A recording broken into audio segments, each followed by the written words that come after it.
दोस्तों, आप सरकारी नौकरी की तलाश में हैं तो आप सही यूट्यूब चैनल पर पहुंच चुके हैं, क्योंकि हम लोग इस YouTube channel success education point channel के माध्यम से गवर्नमेंट के द्वारा जो नई वैकेंसी आती है उसको भी बताने का प्रयास करते हैं। और उसी सिलसिले में आज हम लोग इस वीडियो के अंदर कर्मचारी चयन मंडल भोपाल के अंदर से एक नई वैकेंसी आई है। और ये वैकेंसी वन विभाग के अंतर्गत वन रक्षक एवं क्षेत्र रक्षक कार्यपालिका एवं जेल विभाग के अंतर्गत जेल प्रहरी सहायक जेल अधीक्षक कार्यपालिका पदों की सीधी भर्ती है। इसी के बारे में हम लोग इस क्लास के अंदर डिस्कस करने वाले हैं कि इस भर्ती के लिए क्या क्या एजुकेशन चाहिए, क्या क्वालिफिकेशन के साथ साथ में एज लिमिट क्या चाहिए, इसमें सिलेक्शन प्रोसेस क्या होगा, और इन सभी बातों पर हम लोग इस वीडियो के अंदर बात करने वाले हैं।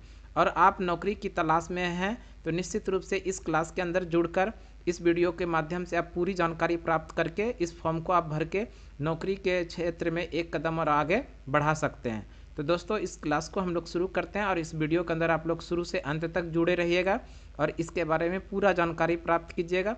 इससे कोई भी परेशानी हो समझने में तो आप कमेंट बॉक्स के माध्यम से हमसे क्वेश्चन को पूछ भी सकते हैं, उसका प्रॉपर रूप से हम उत्तर देने का प्रयास करेंगे। चलिए शुरू करते हैं।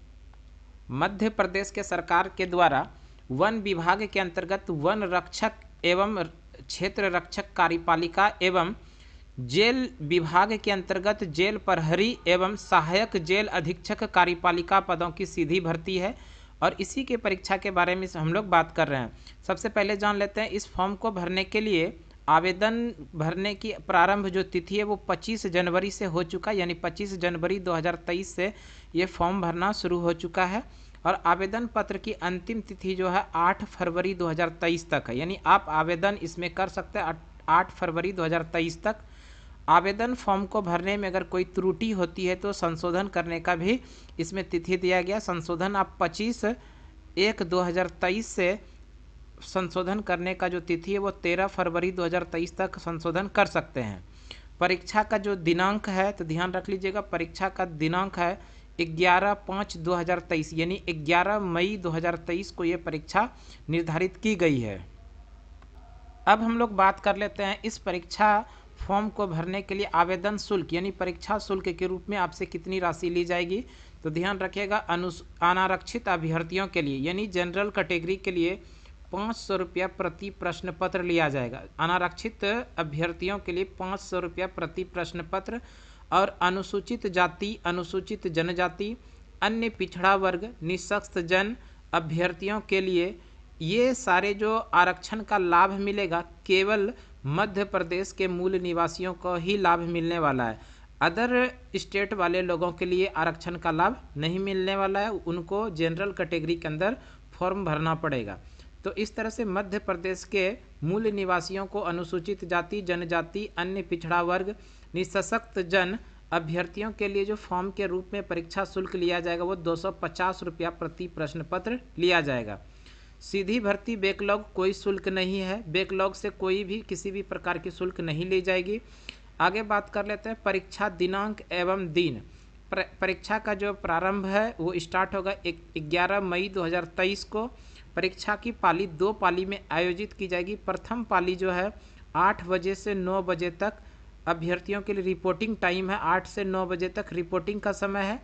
जबकि महत्वपूर्ण निर्देश पढ़ने का समय यानी कि आपको दिशा निर्देश पढ़ने का जो समय है वो 10 मिनट का समय दिया गया, जो 9:50 से 10 बजे तक यानी 10 मिनट तक आपको ये समय दिया गया महत्वपूर्ण दिशा निर्देश पढ़ने का। और उत्तर अंकित करने का जो समय है यानी मूल परीक्षा जो शुरू होगा वो 10 से लेकर 12 बजे के बीच में ये परीक्षा आयोजित की जाएगी। और अगर द्वितीय पाली की बात करें तो द्वितीय पाली ये परीक्षा 1 बजे से 2 बजे के बीच में रिपोर्टिंग टाइम है, जबकि 2:50 से 3 बजे तक आप लोगों को दिशा निर्देश पढ़ने का समय दिया गया, यानी 10 मिनट का दिशा निर्देश पढ़ने के लिए समय दिया गया। उत्तर अंकित करने का जो समय है वो 3 बजे से 5 बजे के बीच में आप उत्तर अंकित कर सकते हैं। इस फॉर्म को भरने के लिए अभ्यर्थियों के लिए महत्वपूर्ण सूचना दिया गया है, तो ये देख लेते हैं क्या क्या। अभ्यर्थी का आधार पंजीयन अनिवार्य है, यानी कि जो भी फॉर्म भरेंगे उनके लिए आधार पंजीयन कंपलसरी है। आगे है परीक्षाओं में मूल फोटोयुक्त पहचान पत्र लाना अनिवार्य है, यानी परीक्षा के अंदर आप लोग इन करने के लिए फोटो युक्त पहचान पत्र लाना अनिवार्य होगा। मूल फोटो युक्त पहचान पत्र के रूप में अभ्यर्थी मतदाता पहचान पत्र, पैन कार्ड, आधार कार्ड, ड्राइविंग लाइसेंस तथा पासपोर्ट में से कोई एक चयनित कर सकते हैं। यानी कि पहचान पत्र के रूप में आप लोगों को जो लाना है, पैन कार्ड ला सकते हैं, मतदाता पहचान पत्र ला सकते हैं, आधार कार्ड ला सकते हैं, ड्राइविंग लाइसेंस ला सकते हैं या पासपोर्ट। इन सभी में से कोई एक निश्चित रूप से पहचान पत्र आप साथ में रखेंगे। आगे बात कर लेते हैं। अभ्यर्थी के नियम पुस्तिका में विनिश्चित मूल परिचय पत्र के अतिरिक्त अपना आधार कार्ड, ई आधार कार्ड, आधार कार्ड का छायाप्रति, आधार नंबर, आधार की जानकारी लाना अनिवार्य है। अगर आपके पास आधार के अलावे कोई भी पहचान पत्र लाते हैं तो उस स्थिति में परिचय पत्र के अतिरिक्त जो परिचय पत्र आप लाते हैं उस परिचय पत्र के अतिरिक्त आधार कार्ड से संबंधित कोई भी जानकारी, चाहे तो आप ई आधार कार्ड ला सकते हैं या आधार कार्ड का छायाप्रति ला सकते हैं, आधार नंबर ला सकते हैं या किसी भी प्रकार की आधार से जुड़े रिलेटेड उसकी जानकारी लाना कंपलसरी है, ध्यान रखिएगा। आगे 4 नंबर में परीक्षा में प्रवेश के समय एवं परीक्षा के दौरान बहुस्तरीय बायोमेट्रिक सत्यापन अनिवार्य है। यानी कि बायोमेट्रिक सत्यापन करना अनिवार्य है। जिन अभ्यर्थियों का आधार नंबर लॉक है वो परीक्षा दिनांक से परीक्षा केंद्र की उपस्थिति से पूर्व आधार अनलॉक करवा ले। यानी किसी अभ्यर्थियों का हो सकता है आधार नंबर लॉक हो गया है, तो परीक्षा शुरू होने के पहले यानी परीक्षा दिनांक से पहले आप अपने आधार नंबर को अनलॉक करा लें।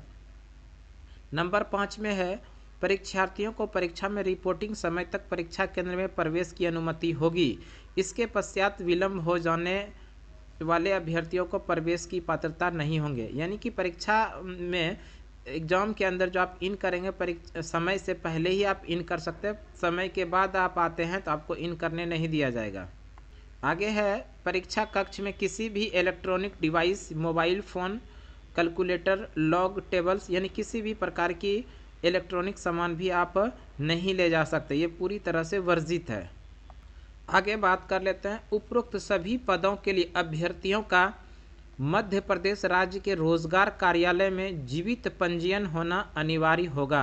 यानी आप किसी भी पोस्ट के लिए फॉर्म भरना चाहते हैं तो आप मध्य प्रदेश राज्य के रोजगार कार्यालय में जीवित पंजीयन होना अनिवार्य है। अब हम लोग जान लेते हैं पदनाम, वेतनमान तथा शैक्षणिक योग्यता। तो सबसे पहले पोस्ट की बात करते हैं तो पोस्ट जो है वन रक्षक का पोस्ट 1772 पोस्ट है। और वेतनमान की बात करें, वेतन जो मिलेगा 19,500 से 62,000 के बीच में आप लोगों को वेतन मिलने वाला। स्टार्टिंग में होगा 19,500, उसके बाद अंततः 62,000 के समथिंग में आप लोगों का वेतन बनने वाला है।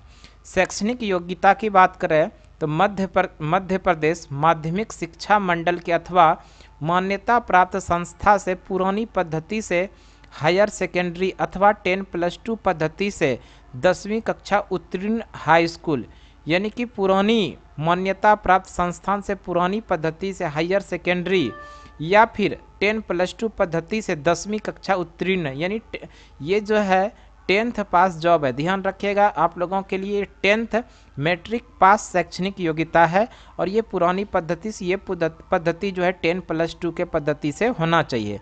अब हम लोग बात कर लेते हैं आरक्षण तालिका। तो दोस्तों ध्यान रखेंगे, आरक्षण जो मिलने वाला है केवल मध्य प्रदेश के मूल नागरिकों को ही इसका आरक्षण मिलने वाला है। इसमें आरक्षण के साथ साथ जान लेते हैं कितने पोस्ट किस के लिए है। सबसे पहले जान लेते हैं आरक्षित यानी यूआर के लिए टोटल जो ओपन है 219 पोस्ट है। भूतपूर्व सैनिकों के लिए 55 पोस्ट है। उसी तरह होमगार्ड, स्वयंसेवी, नगर सैनिक के लिए 165 सीट है। संविदा पर कार्यरत अधिकारी इनके लिए 110 पोस्ट है। और टोटल जो है जनरल कैटेगरी के लिए 549 सीट है जनरल कैटेगरी के लिए। उसी तरह एससी की बात कर लेते हैं। एससी में 95 सीट 95 सीट है। उसके बाद भूतपूर्व सैनिकों के लिए 24 सीट है। होमगार्ड, स्वयंसेवी, नगर सैनिकों के लिए 71 सीट है। संविदा पर जो कार्यरत अधिकारी है इनके लिए 47 सीट है। इस तरह से टोटल पोस्ट जो हो जाता है 237 हो जाता है और ये 237 पोस्ट अनुसूचित जाति के लिए है। उसी तरह अनुसूचित जनजाति के लिए ओपन के लिए 149 है, ध्यान रखिएगा। भूतपूर्व सैनिकों के लिए 37 है। होमगार्ड स्वयंसेवी नगर सैनिक के लिए 112 पोस्ट है। संविदा पर कार्यरत अधिकारी के लिए 75 पोस्ट है। और टोटल जो हो जाता है 337 पोस्ट हो जाता है एसटी के लिए, यानी अनुसूचित जनजाति के लिए। उसी तरह बात कर ले अन्य पिछड़ा वर्ग जिसको ओबीसी के नाम से जानते हैं, ओबीसी ओपन है 170 और उसके बाद भूतपूर्व सैनिकों के लिए 43 है और होमगार्ड स्वयंसेवी नगर सैनिक के लिए 128 है और संविदा पर कार्यरत अधिकारी के लिए 85 पोस्ट है। तो इस तरह से टोटल जो हो जाता है 426 पोस्ट है अन्य पिछड़ा वर्ग के लिए। उसी तरह बात कर लेते हैं आर्थिक रूप से कमजोर वर्ग जिसको ईडब्ल्यूएस के नाम से जानते हैं। ईडब्ल्यूएस के लिए ओपन जो है 75 पोस्ट है। भूतपूर्व सैनिकों के लिए 19 पोस्ट है। होमगार्ड स्वयंसेवी नगर सैनिक के लिए 56 पोस्ट है। संविदा पर कार्यरत अधिकारी के लिए 37 पोस्ट है। तो टोटल जो है 187 पोस्ट हो जाता है ईडब्ल्यूएस के लिए। टोटल ओपन के लिए 708 पोस्ट है। भूतपूर्व सैनिकों के लिए 178 पोस्ट है। होमगार्ड स्वयंसेवी नगर सैनिक के लिए 532 पोस्ट है। संविदा पर कार्यरत अधिकारी के लिए 534 पोस्ट है। टोटल जो है कुल पोस्टों की संख्या की बात करें तो 1772 पोस्ट है सभी मिलाकर।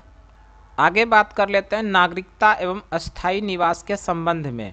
सबसे पहले है पद पर नियुक्ति के लिए उम्मीदवार भारत का नागरिक हो, नेपाल का नागरिक हो सकता है। यदि मध्य प्रदेश सिविल सेवा भर्ती नियम 1961 के लागू नियम के अंतर्गत प्रमाण पत्र दिया जाना आवश्यक है। किसी ऐसे उम्मीदवार को जिसके मामले में पात्रता का प्रमाण पत्र आवश्यक हो, इस बात के अध्ययन अंतिम रूप से नियुक्त किया जा सकेगा कि राज्य शासन द्वारा मध्य प्रदेश सिविल सेवा भर्ती नियम 1961 के अनुसार उसके पद में आवश्यक प्रमाण पत्र अंततः जारी कर दिया जाए। अब हम लोग बात कर लेते हैं आवेदकों के लिए आयु सीमा। आयु सीमा की बात करें तो आयु सीमा 1 जनवरी 2023 से निर्धारित की जाएगी। ये आयु सीमा 1 जनवरी 2023 को न्यूनतम आयु जो है 18 वर्ष होना चाहिए, जबकि अधिकतम उम्र जो है 33 वर्ष होना चाहिए। और आयु में जो छूट है मध्य प्रदेश के मूल निवासी अभ्यर्थियों को ही अधिकतम आयु सीमा में छूट दिया जाएगा।